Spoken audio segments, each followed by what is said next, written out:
Welcome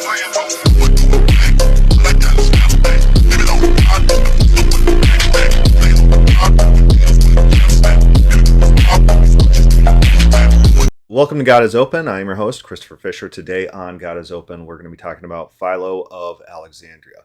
Now, Philo of Alexandria, of course, was a Hebrew scholar, a Hebrew theologian who lived in Alexandria between 20 BC to about 50 AD. So he was a contemporary with Jesus of Nazareth, or Jesus the Christ.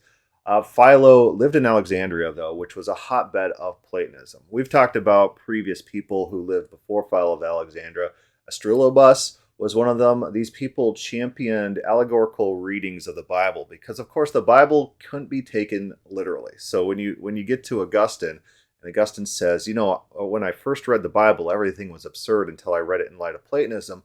People like Philo of Alexandria were the ones to champion, to pioneer a new way of reading the Bible in which the Bible is taken in light of Platonism. So let's turn to some biographers of Philo. And the earliest accounts we have come from the church historian Eusebius. Now, Eusebius is writing 260 to 340 AD, so he is late 3rd century, early 4th century, and he talks about Philo. And the Christians loved Philo. The Christians were the ones who actually brought Philo to life and preserved his writings because Philo in Judaism was a dead end. The Jewish philosophers did not pick him up. The Jewish philosophers did not champion him. Philo's works only exist because people like Origen of Alexandria, himself a Neoplatonist in Alexandria, were to preserve the works of Philo in his library at Caesarea. And so turning back to Eusebius, he says, under this empire, Philo became known as a man most celebrated, not only among many of our own, but among many scholars throughout the church. He was a Hebrew by birth, but he was inferior to none of those who held high dignities in Alexandria. How exceedingly he labored in the scriptures and in the studies of his nation is plain from all the works which he has done. How familiar he was with philosophy and with the liberal studies of foreign nations. It is not necessary to say, since he is reported to have surpassed all his contemporaries in the study of Platonic and Pythagorean philosophy, to which he particularly devoted his attention.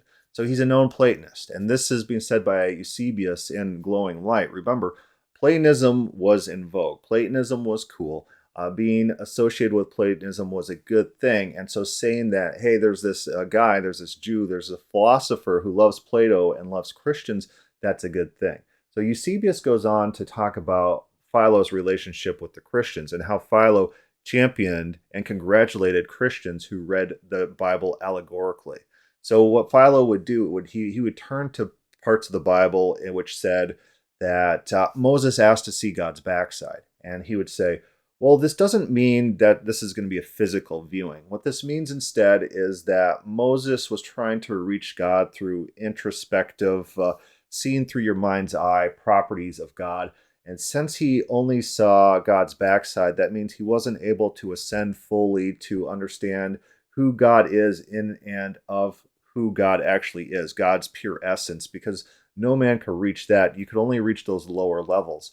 And that's what it means when it says that Moses saw God's backside. It can't be like a literally seeing God's backside. That would be ridiculous. And he says also, he name calls anyone who thinks that God would have those body parts. He says these people are idiots. They're dumb. This is not what the text means. The text means these philosophical notions. The text says that it's not good for man to be alone. What that really means is that God in his essence can't have others. God has to be alone because of God's nature, God's simplicity. God can't have like properties and relationships. And so God alone is alone.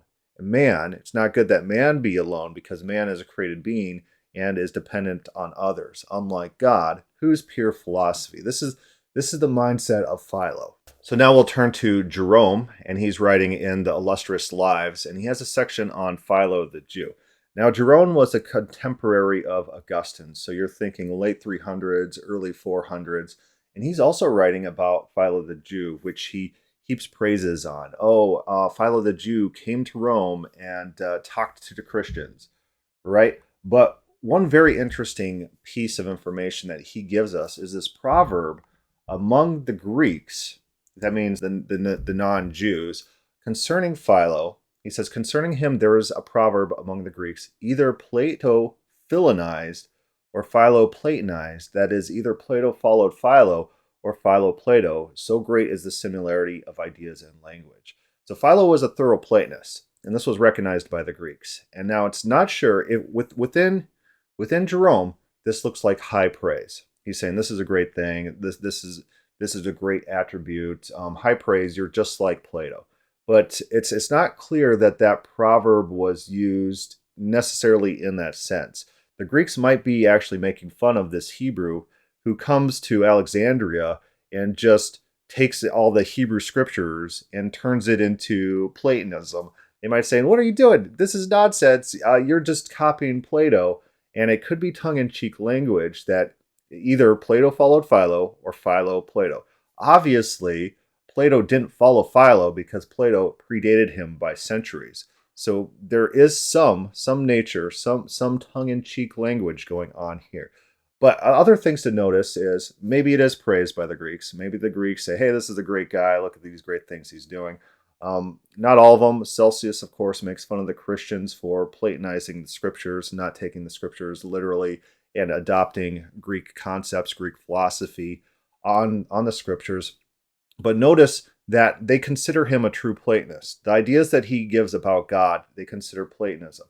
So these distinctions that we have between Platonism, Middle Platonism, Neoplatonism, a lot of those categories are not absolute, and it's not clear that Plato wasn't teaching everything that's taught in Neoplatonism according to concerning the character, the nature and character of God.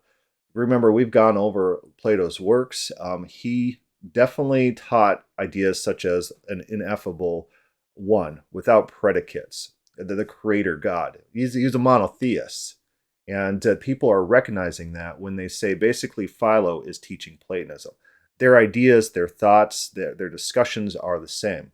It's the same theology going on here, philosophy.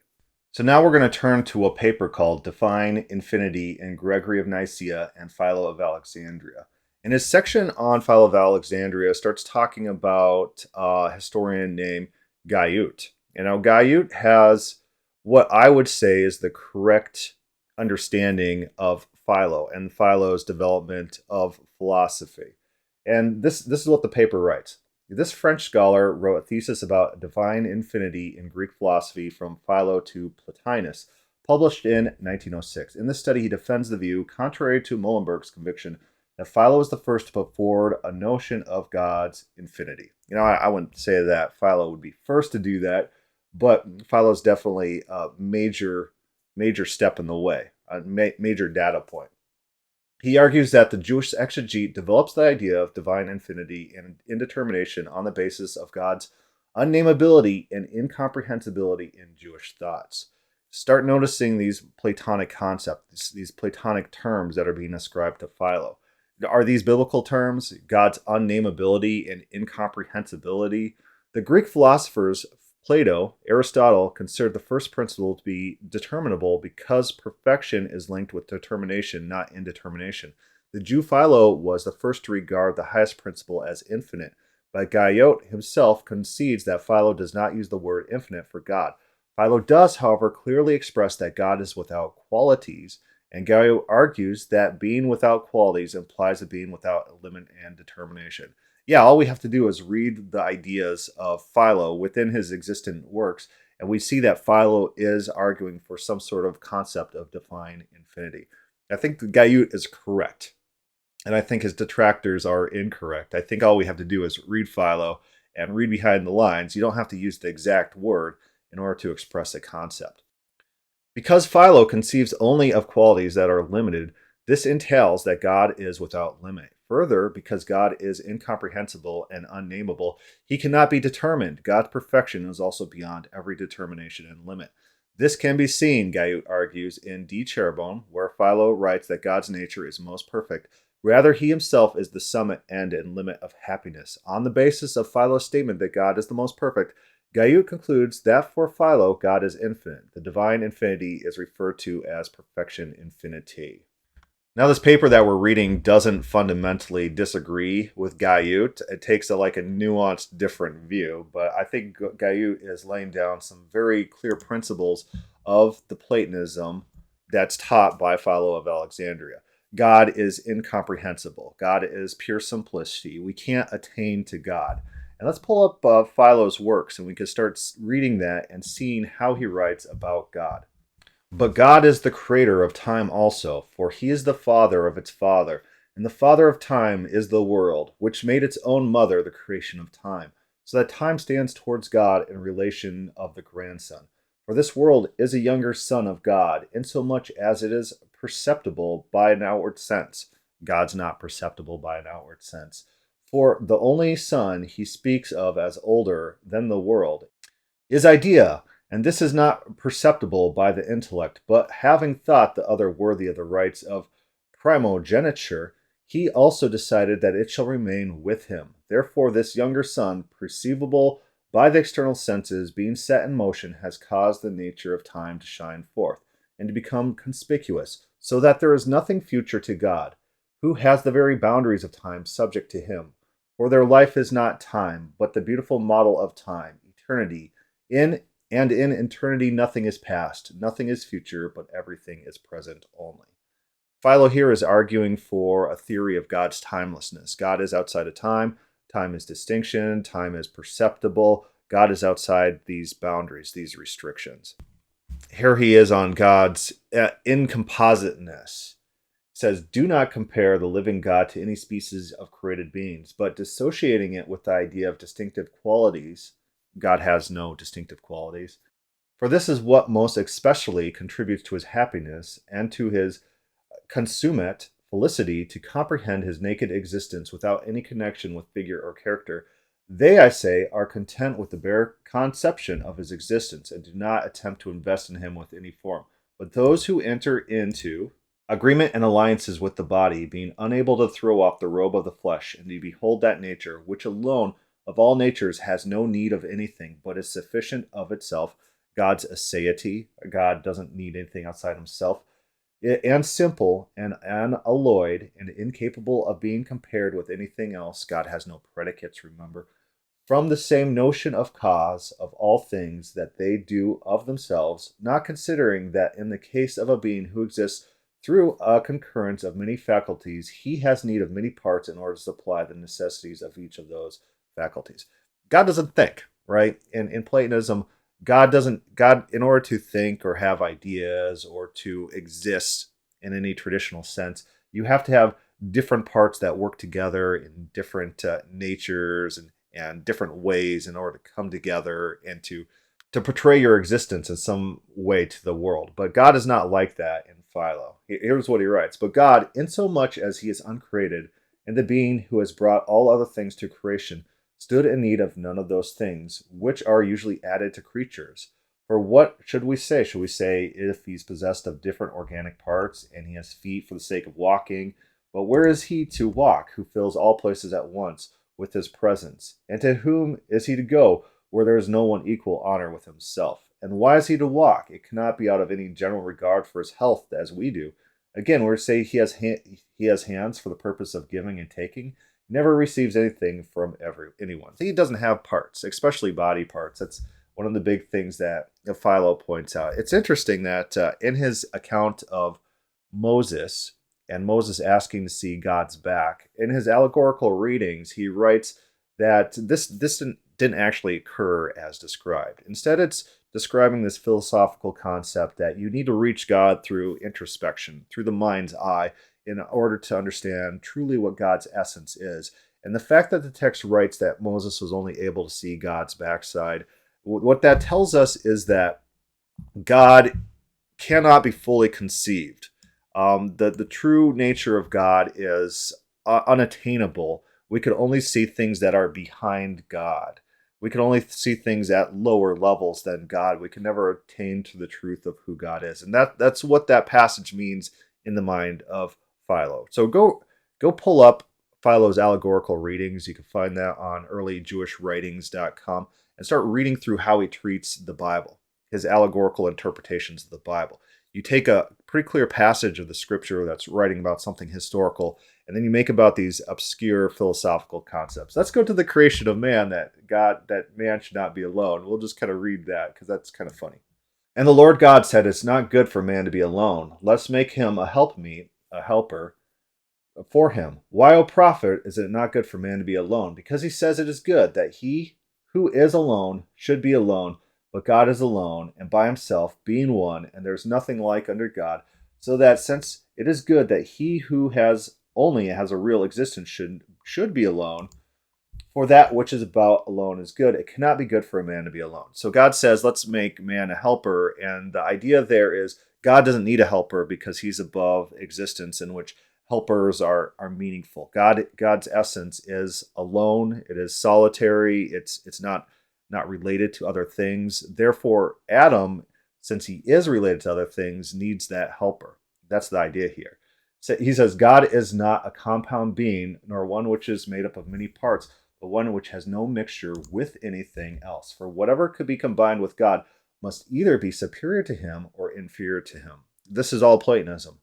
That this idea that if the perfect could change, then the perfect's not perfect. So the idea here is, if anything could be added to God, the added things are either superior or inferior or equal. But there's nothing equal to God and nothing superior to him, and nothing is combined with him which is worse than himself. For if it were, he himself would be deteriorated, and if he were to suffer deterioration, he would also become perishable, which it is impious even to imagine.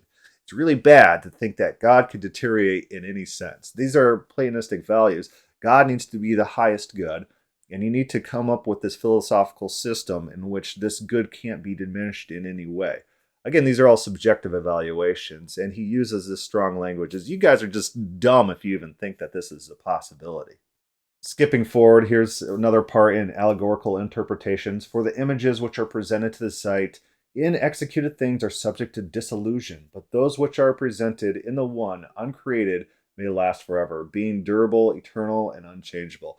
Philo uses this language of the one. The one is the idea from Plato that God is the one, the ultimate, the good. And the one is often found in Neoplatonism as their default name for God. Of course, Plato has a treatise on the one, in which he talks about the properties of the one. And he talks about a lot of these properties that are being talked right here in Philo of Alexandria. Philo is adopting this imagery, this language from Plato. I think he uses a different gender. So I think if we turn to the Greek, it's neuter, I think, in Plato, but it's a masculine in Philo, or vice versa, one of the two. But he's still adopting the same type of language when it comes to God. This is Platonic ideas, Platonistic thinking. So let's turn to his treatise on the unchangeability of God, and he goes off the rails on people who thinks that God repents. Oh, it's pretty funny. Here's what he says. Let's now connect what follows with it. The Lord God therefore says Moses, seeing that the wickedness of man was multiplied on the earth, that every one of them was carefully studying wickedness in his heart all his days, God considered in his mind that he had made man upon the earth, and then he thought upon it and said, I will destroy man who I have made from off the face of the earth. I actually like his translation here. That's a pretty good translation. That God was thinking about this, and he saw this, and then he considers it. That's pretty accurate what's happening in the story. But here's what he follows up with. Perhaps some very wicked persons, oh, those wicked people, those very wicked open theists, perhaps some very wicked persons will suspect that the lawgiver here is speaking enigmatically when he says that the Creator repented of having created man when he beheld their wickedness, on which account he determined to destroy the whole race. But let those who adopt such opinions as these know that they are making light of and extenuating the offenses of these men of old time by reason of their own excessive impiety. For what can be a greater act of wickedness than to think that the unchangeable God can be changed? That's the pinnacle of wickedness, is thinking that the unchangeable God can be changed. Oh, thank you, Philo. And this too, while some persons think that even those who are really men do never hesitate in their opinions, or that those who have studied philosophy in a sincere and pure spirit have derived as the greatest good arising from their knowledge the absence of any inclination to change with the changes of affairs. So he's saying all these philosophers, when they study philosophy, that's what they come to. They try to come to changelessness is the goal and end goal of all philosophers, the good philosophers. He says, with all immovable firmness and sure stability, to labor at everything that it becomes to them to pursue. The best philosophers try to have the least change. Oh, great. We'll skip forward to his point. But God is not so easily stated or wearied. Again, there are times when we determine to abide by the same judgment that we have formed, but those who join us do not equally abide by theirs, so that our opinion of necessity changes as well as theirs. For it is impossible for us, who are but men, to foresee all the contingencies of the future, or even to anticipate the opinions of others. But to God, as dwelling in pure light, all things are visible, for he is penetrating into the very recesses of the soul, is able to see with much perfect certainty what is invisible to others. And being possessed of prescience and providence, his own particular attributes, he allows nothing to abuse its liberty and to stray out of the reach of his comprehension. Since with him there is no uncertainty even in the future, for there is nothing uncertain, nor even future to God. Remember, we already read about God's timelessness. God is above these distinctions of time. In this eternal light, time would give him creation, would give him attributes, would give him properties, and he's above all those things. And so for God to repent, this is a huge violation of this notion of God's unchangeableness. It's a violation of him being outside of time, knowing all things. And so this is the height of wickedness in Philo, in his philosophy. It's the height of wickedness to be an open theist. Skip it for just a little bit. There's nothing future to God, who has the very boundaries of time subject to him. For their life is not time, but the beautiful model of time, eternity. And in eternity, nothing is past, nothing is future, but everything is present only. All right, we're going to start wrapping up, but I think we get a good idea of Philo, his life, his works, his negative theology. God is infinite. God doesn't have parts. God is simple. God can't have existence that we think of existence, because that will give him parts. He has to be himself alone in this eternity, forever, unchanging, eternal, without predicates. This is who God is. This is exactly what Plato taught. This is exactly what he hands down to people like Origen of Alexandria, who incorporates this into Christian philosophy, into Christian theology. And it accumulates into Origen of Alexandria, who is very, very much dependent on Origen of Alexandria. We had a podcast, I think, where we went over the influence of Origen on the young Augustine, in which Augustine often copies and often takes Origen's works, and he incorporates it into his own reading and understanding. He was a disciple of Origen of Alexandria. He had his writings, and Origen was a disciple of Philo. And they're all reading the Bible allegorically, because you need to explain away the parts of the Bible which don't actually match your theology. Remember, Augustine says it was absurd until he read it in light of Platonism. That's how they take the Bible, and that's how Philo was able to, at the same time, affirm the scriptures, the Hebrew Bible, and at the same time affirm Platonism. And he is famous for it, so much so that he is referenced in his biographies as being both the Platonist and being dedicated to this allegorical interpretation. So we'll probably leave this podcast with another quote, another description of God. Philo likes to go in these long paragraphs talking about describing God, God's properties. It seems to be his like true passion. So we shouldn't be there shouldn't be any like question of the philosophy, the doctrine of God that Philo taught. He writes this: but it is not right to be ignorant of this thing either, that the statement, I am thy God, is made by a certain figure, misuse of language rather than with strict propriety. For the living God, insomuch as he is living, does not consist in relation to anything, but he himself is full of himself. All that is God. Remember back to Dwell's book.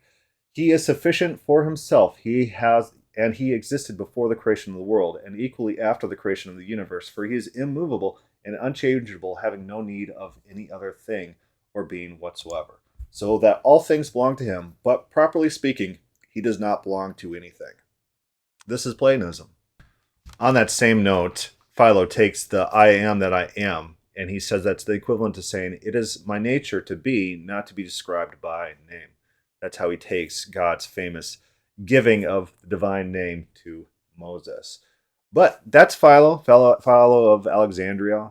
Interesting character, very critical to the early development of Christian philosophy.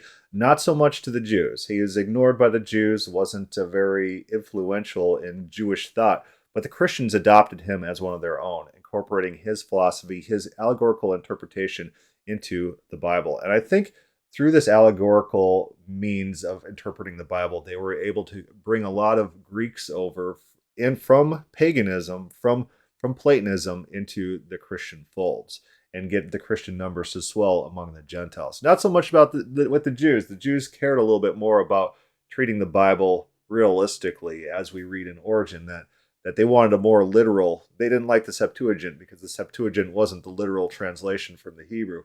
They affirmed other translations. But it is a pretty interesting character. Any questions or comments, put that down below or start a thread on the God is Open Facebook group. Thank you for listening.